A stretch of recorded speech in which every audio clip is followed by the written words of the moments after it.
So hi guys, this is Mayor Crystal and kakagising ko lang. So ngayon, magkakaroon tayo ng isang paglalakbay patungo sa pinakamahaba na tulay dito sa Mindanao.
Bridge ay isang mahalagang proyekto sa infrastruktura na naglalayong paugnayin ang mga probinsya ng Misamis Occidental at Lanao del Norte sa Mindanao. Ito ay itinuturi na pinakamahabang tulay dito sa Mindanao. Maraming tao ang humihintay dito dahil sa napakaganda ng view at nagkukuhaan sila ng mga litrato. Humihintay din kami sa unahan upang pagmasdan ang karagatan. Makikita mo talaga dito na napakalawak ng karagatan at napakaganda ng tanawin. Kapag pumunta ka dito ay mararanasan mo talaga ang malakas na hangin. Mamamangha ka talaga kapag pumunta ka sa tulay na ito.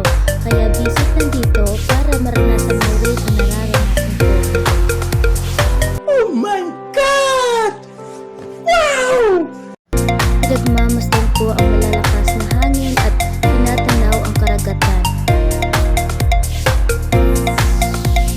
Pagkatapos namin kumuha ng litrato at pagmasdan ang karagatan sa tulay na iyon, ay pupunta naman kami sa Gaisano, Tubod, Lanao del Norte.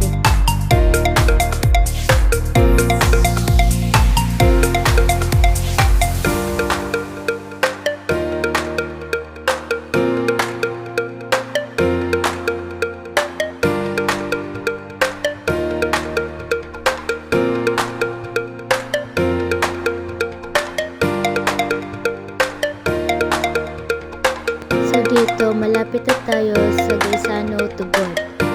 May bulletin board dito at may nakalagay na Lanao del Norte. Nakikita na natin ang Gaisano, Tubod at maghahanap lang na mapapakingan ng sasakyan ang aking drive. Bumaba na ako ng sasakyan at punta na ako sa loob ng mall. So, papasok na ako.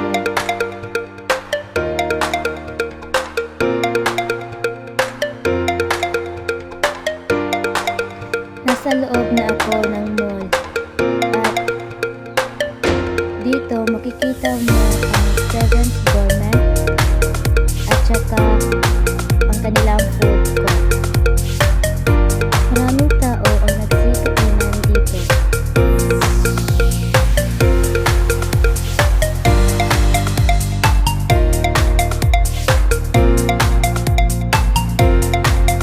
At naisipan ko na pumunta sa itaas upang tignan kung ano ang laman doon. Dahil first time ko pa lang pumunta dito sa Gaisano, Tubod.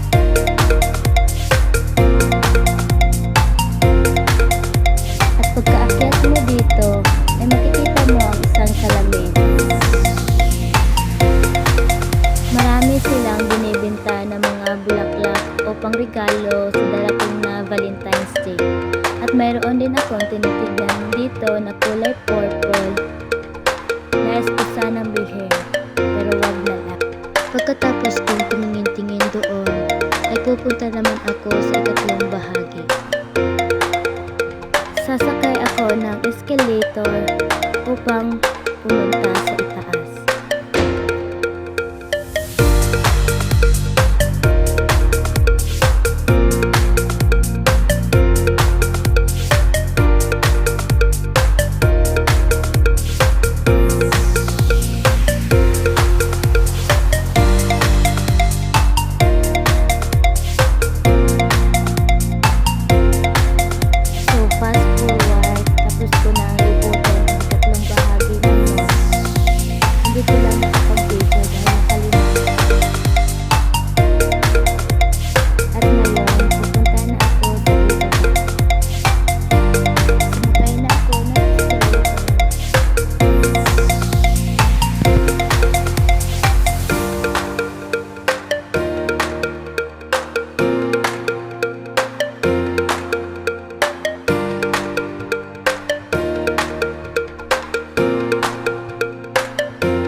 makikita mo talaga na maraming tao ang gumagala dito sa Gaisano, Cebu.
Huminto muna kami dito sa Tanggog dahil bumili ng ulam ang aming driver.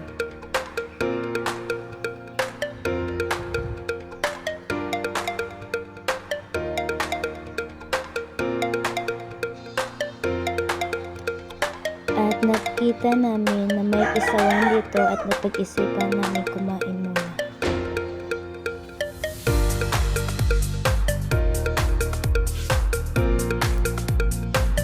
Kasama ko pala ang aking best friend dito at kumakain kami.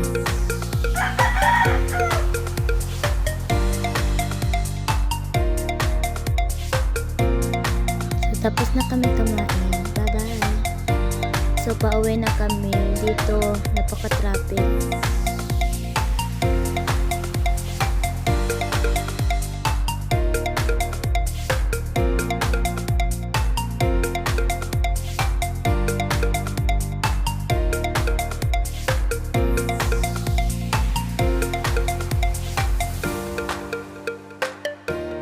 Inabutan nga pala kami ng ulan pag-uwi namin. So ayun, basa. So dito, malapit na ako sa bahay namin. As you can see guys, basa yung daan ng umulan.